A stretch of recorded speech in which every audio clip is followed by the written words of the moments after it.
All right, there we go. We're going to the computer. Okay. So we got to make this real easy and simple so that way we can go on with our day. Good afternoon. How are you doing today? I am great. How are you? Thank you so much for having me. I am fine despite the going ons. Okay. You have a film that has won several awards across various film festivals. Superman Doesn't Steal. Before we get into the specifics of the movie, how does it feel knowing your project has been well received by so many different festivals? I mean, it is so incredibly overwhelming, and I am so grateful that our project, Superman Doesn't Steal, has been so well received by audiences and by festivals. As I keep telling my team, it is so hard to get in any festival, one festival. It is so difficult. So to have been able to get into so many festivals, and I've been, in the business for a long time. I've had other films, and this is the most widely celebrated and appreciated film that I've had on the festival circuit, and I'm just so grateful. I've had a great team. It just, this kind of validation really makes all of us know that we, all of the energy and the talent Yeah. and the love and the everything was for a reason. And the impact that it's made with people is just, I couldn't have asked for more. This is a personal film that is like a family legacy project almost. Yeah. So it's really tremendous. Okay, it's good to hear. Congratulations. Thank you. Um, Superman Doesn't Steal. What were you thinking when you had the initial idea for the film? So because this is a personal story, it was created from a core memory shared between my brother and I when we were kids growing up in the South during the Atlanta child murders. Yeah. It has been on my mind and my heart to create this story for a long time because the incident really traumatized our family, but we never really talked about it. So, and I've tried to write it in the past, but I really did not want to, I wanted to really honor the story. So, Yeah. about a year ago, the muse hit me. Like it doesn't always work this Mhm. way, but it hit me. And I was on my little stationary bike watching a movie, and all of a sudden it hit me, and I grabbed my phone and was like writing it into the notepad. And I was like, "Oh my God, the ancestors are on one today," because they were just whispering this whole thing into my ear. I was like, "Okay, that's good." What? She said, "What?" I was like, "Right." And then I literally dumped the whole thing into Final Draft, and about 95% of what you see on screen is what I dumped into what I wrote in that notes on my phone and dumped into Okay. Final Draft. And so yeah, so it was really amazing to be able to get this story, this very personal story, to a point where I felt like it honored the story. And I sent it to my brother because that's our shared story. He's the catalyst for Yeah. it, really. And he's a harsh critic. So he read it. He called me. He said he was crying. He said, "I cannot believe how you captured this moment Yeah. in such a great way. And you have to do it." And then I was like, "Oh." And now I have to do it. So there you go. That's what happened. Is he still stealing comics? I'm just joking. He is not still stealing comics, but he is still like a huge comic book fan, and he's an artist and he draws, and he's funny because not to give anything away, but there's something in the film that he has to do with his comics, and he said Yeah. that was worse than the actual other punishment that he had that was more physical. I'm sure. Yeah, exactly. Of course, I've seen it, so I know. You know So what I'm talking about. yeah, Yeah. exactly. Being that you did mention that this was last year Yes. that So that came to mind. I wrote it in the end of January of last year. We shot it in August, and we completed Okay. it at the end of December and launched, and we premiered it in February of this year at the Pan-African Okay. Film Festival, which is an Oscar qualifier where we won our audience award. Okay.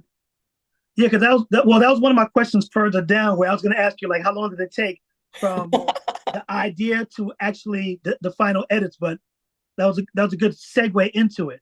Yeah. Now, you did mention that you've been doing things over the years. What is your background? Because I know you've done many things prior to doing this. Like you're no spring like you're no spring chicken, but you just didn't just pop up just yesterday. So like, what's your background?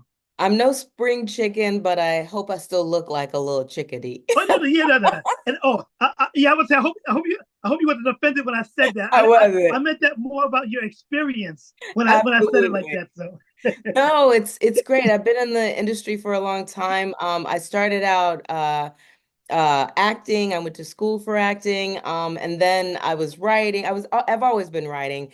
yeah, And I wrote a script. And it brought me to LA, and I got into a bunch of fellowships, like the yeah. Disney Fellowship, the AFI Directing Workshop for Women Fellowship, the CBS Direct. Like I did all the fellowships, all the things. Mhm. And then I also created a nonprofit called Make a Film Foundation, which is sort of like Make a Yeah. Wish, but we make films with kids who are terminally ill. Basically, Okay. so we grant film wishes to kids who are terminally ill. We team them with famous directors, writers, producers to help them create short film legacies. And so I've been doing that for like 15 or so years. And we have some major people who have contributed their time and skills to that organization. That's really how I cut my teeth as a producer doing that. Gotcha. And then I love to serve and give back. That's like I like to make Yeah. films and I like to serve. That's kind of where my sweet spot is in Yeah. purpose, right? And so I've also worked for the Academy of Motion Picture Arts and Sciences. I help them research and develop a program called the Academy Gold Program, which is like an internship program for historically underrepresented people in college, kids, not kids, but students who want to be in the business. Mm. And then I also helped, I created a diversity program for the Directors Guild of America. And also the Association of Independent Commercial Producers for women and other underrepresented directors who want to specifically direct commercials. And then I've been writing and directing and producing on my own. I was at a production company for a while Yeah. doing development. So yeah, I've been doing it. And I still do acting every now and then. Like that's what I was doing in New York for a long time. Yeah. And then when I got to Eh, LA, I sort of switched to more behind the scenes and because they don't really like their act. I mean, it's different now, but when I got here, they did not want their actresses to eat. And I'm like, I'm not a pig, but I'm a little bit of a foodie. I got to eat something. And I'm like, yeah. now we're a little bit more Well, body well, conscious, right? well, that's a perfect segue because I know that with a lot of, I mean, because although I came up in the music industry, I have a Yeah, lot of friends who are in the film and theater industry, and I know that with a lot of people, it's in front of the camera first, and then develop a love, and then go to the back of the camera. yeah, How was it? Because I know you've been producing and you've also been acting. yeah. What came first, and what is your, well, not passion, but what is, if you had only could do one, like what would be like, you know, that type of thing. That's such an interesting question. Of course, I've had people ask me that before, and I would say so. Writing came first because I've always been Yeah. writing. Like I used to, even when I was like a young kid, like 7, 8, 9, I used to write like bad rhyming poems and couple. So I've always been writing. Writing is almost I know that that's like a natural gift for me, right? So writing Yeah, has always been a little bit easier than I'd say producing or directing. That I cultivated those skills, but writing and absolutely. acting, and I've always had a love for acting. So I went to college. When I was in college, I was in college for journalism and also writing and acting. I changed to performing Yeah. arts, but so acting has always been a love. And what had happened was I transitioned into specifically writing for entertainment, scripts and plays and Yeah. things like that because at the time, we're in a different place now, but at the time, this was a few years ago, there weren't a lot of like layered and interesting roles for Black women and women of color, right? The Yeah. roles were a little bit limited. So I felt like I needed to write roles that I would want to do, right? And more interesting roles. So that's Mm. really how I started to write. And I wrote my first script called Jar by the Door, which won the Gordon Parks Independent Film Award through IFP. And that script is what really launched a lot of things for me. It brought me to Okay. it, I got like $10,000 was a lot. That's like 50,000 today. So it's like a Yeah. lot of and I came to LA and built on that. And then I got into the Disney program, and so that's sort of gosh, your question was which one would I do? And my answer Well, is that was part of the question because you answered the first question and okay. that was the second part. So you're good. Ooh, I don't know. That's so hard. I think writing.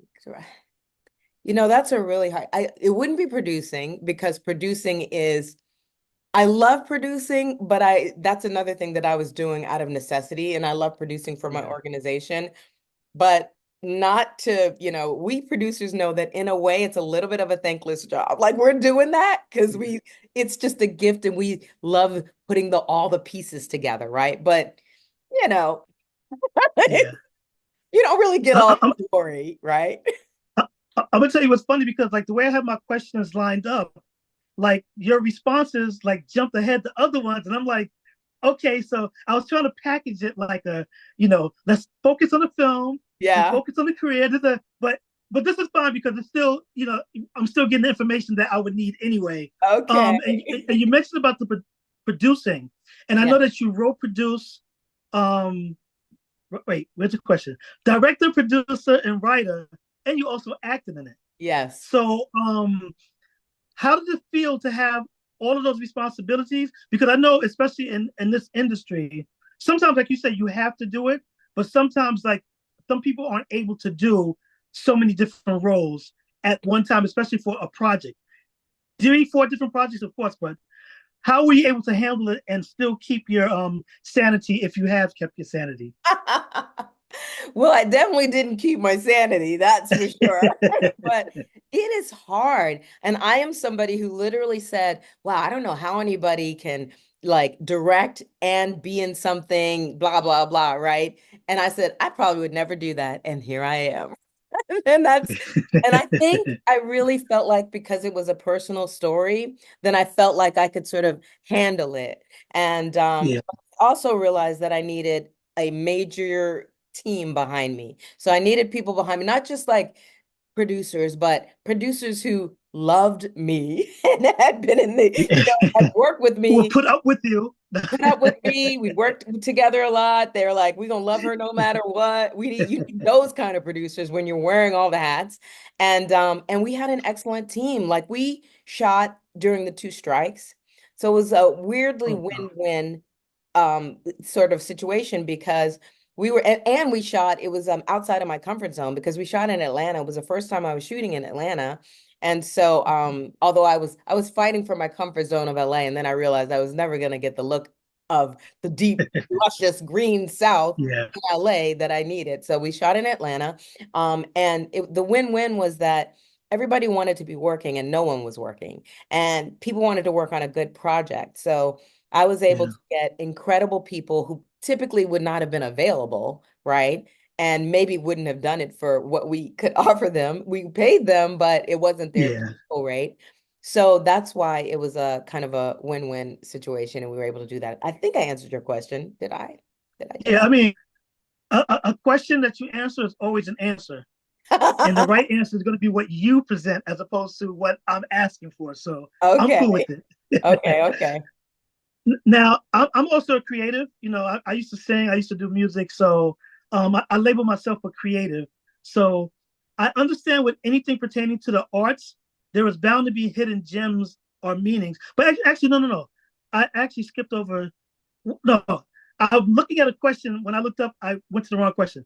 As a fellow creative, I know that after finishing a project, after it's done, we sometimes tend to question certain aspects or feel we could have done something different or Mm, something better.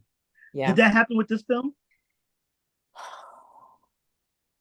It did not.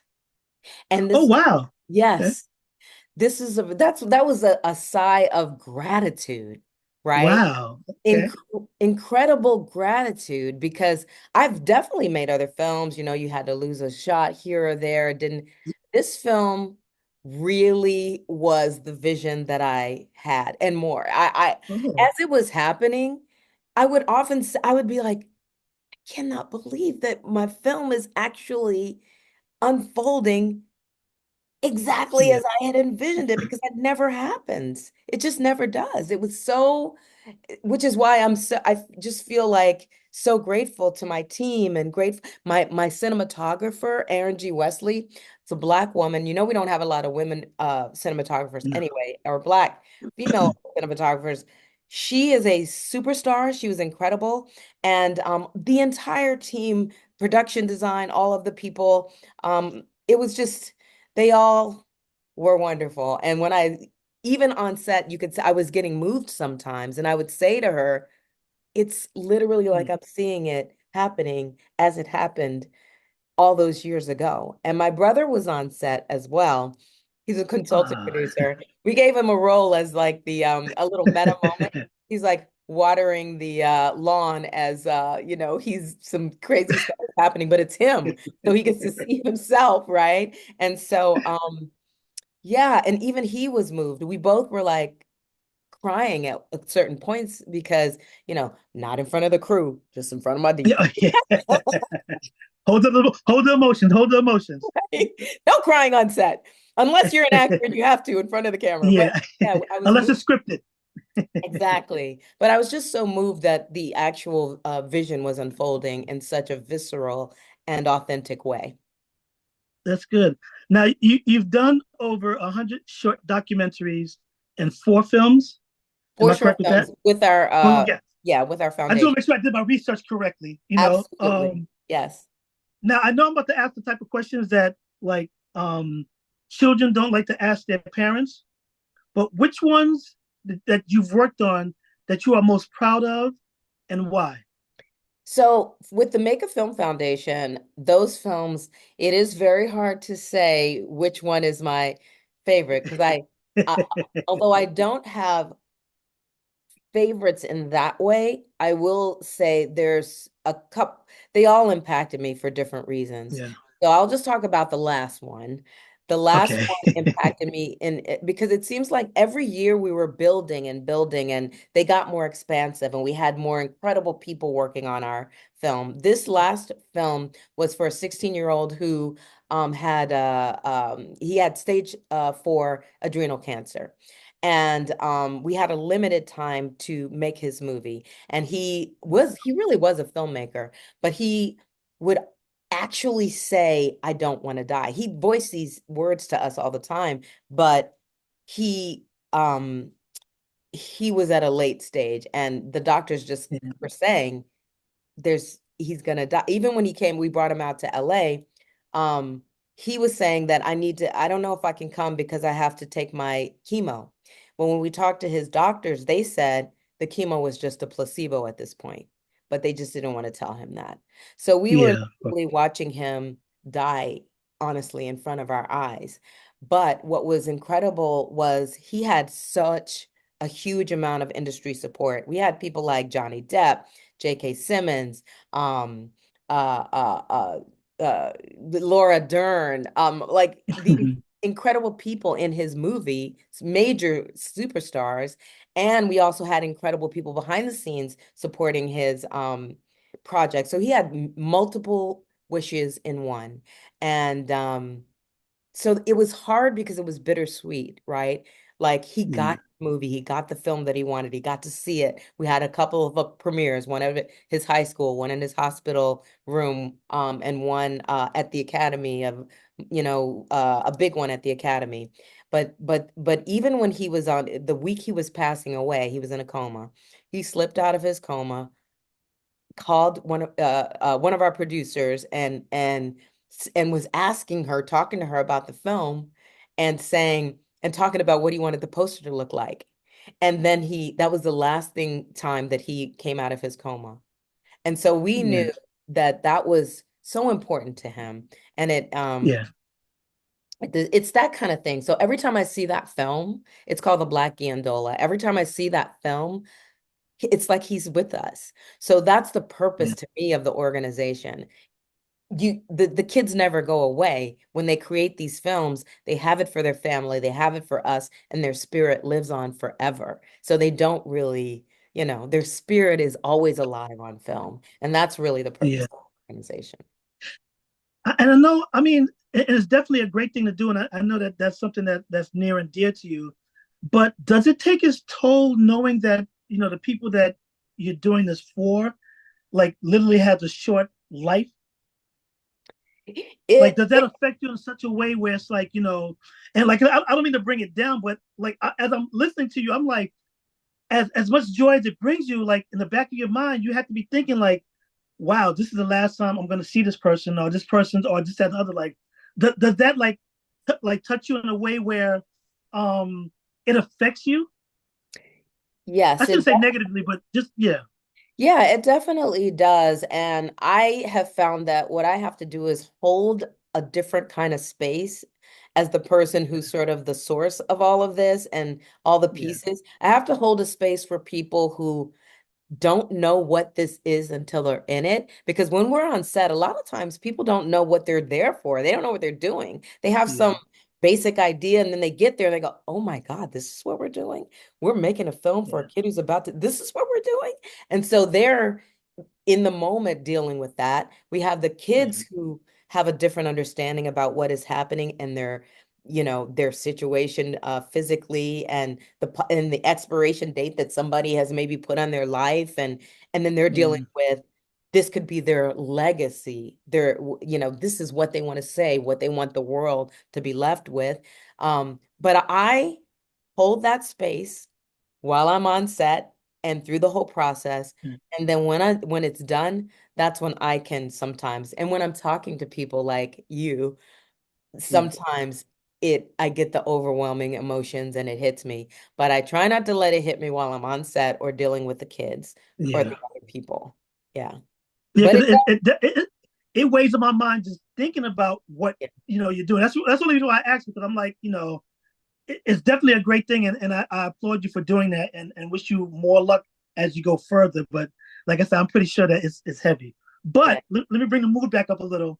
What's next for Tamika?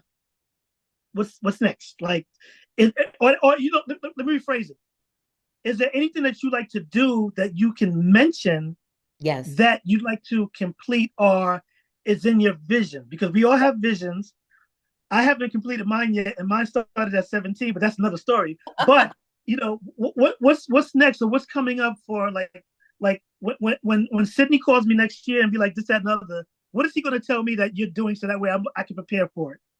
Not Well, necessarily next year, but I'm just saying in the future in in the general. future. Well, we Yeah. are Oscar qualified and we're up on the Academy website right now for your consideration. Congratulations. Woo! So we're hoping to Congratulations. get on that short list and potentially get nominated for Best Short Film in the live action category. So that's one. And then we're also up for the NAACP. We want to be nominated for that. Somebody nominated us, but then you have to actually, do the process to get the actual nod. And then I'm writing, my brother and I wrote a feature version of Superman Doesn't Steal.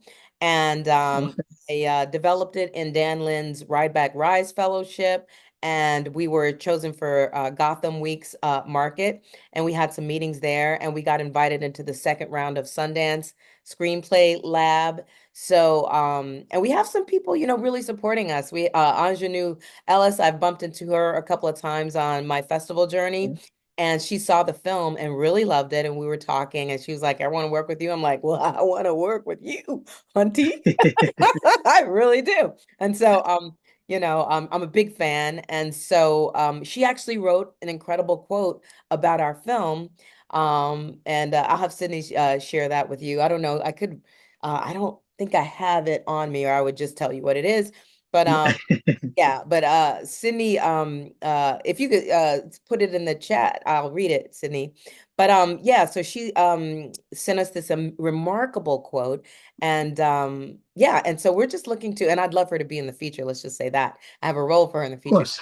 I'm looking forward to making the feature, and I have another short film that I want to direct next year called Faith by Fire. I'm going to be launching a crowdfunding campaign for that as well. And yeah, I'm just gonna keep moving, And I was Yeah. I got some TV projects and other film projects that I'm writing, so Yeah. staying busy with creating. And that's always good. I definitely appreciate the time, and I'm just trying to figure out if there's anything else. I definitely congratulations with the nomination, the Thank you. consideration. I mean the consideration, so that Yes, way you'll be nominated, and then I can yeah, say congratulations for winning and exactly. everything else. But I do appreciate the time. Like I enjoyed watching it. Is there gonna be a part two? I'm joking. Well, the part two would be the expanded feature, and well, yeah. yeah, we Uh, expand and the kids, we expand the family, we do all of those things. So, hopefully you'll get to see it. I'm trying to find that quote, but mm, I don't know. Oh, here it is. So here's a quote. The quote from Ingenue is Superman Doesn't Steal allows us into that rarefied space of a black child's imagination where flight and fearlessness play. It reminds us capes are worn by mothers and fathers, and that love, complicated but abiding love, is the letter-chested hero. Thank you, Anja Nua Ellis. greatly, greatly and beautifully written. Yes, So, yes. but as I stated before, good luck with any and everything you work on. Thank you. Definitely with the Make a Film Foundation, Thank and you. thank you for your time, and good luck with everything. And thank And you. I hope to speak to really you appreciate soon, just to give you congratulations on any and all the everything you things. worked on. So, Fantastic. Okay, so do I should I stop the recording now or are you good? yeah, Okay. yeah, I'm good. I mean, if you're good, I'm good. Oh, No. I'm good. Yes, I'm good. All right, I'll stop recording.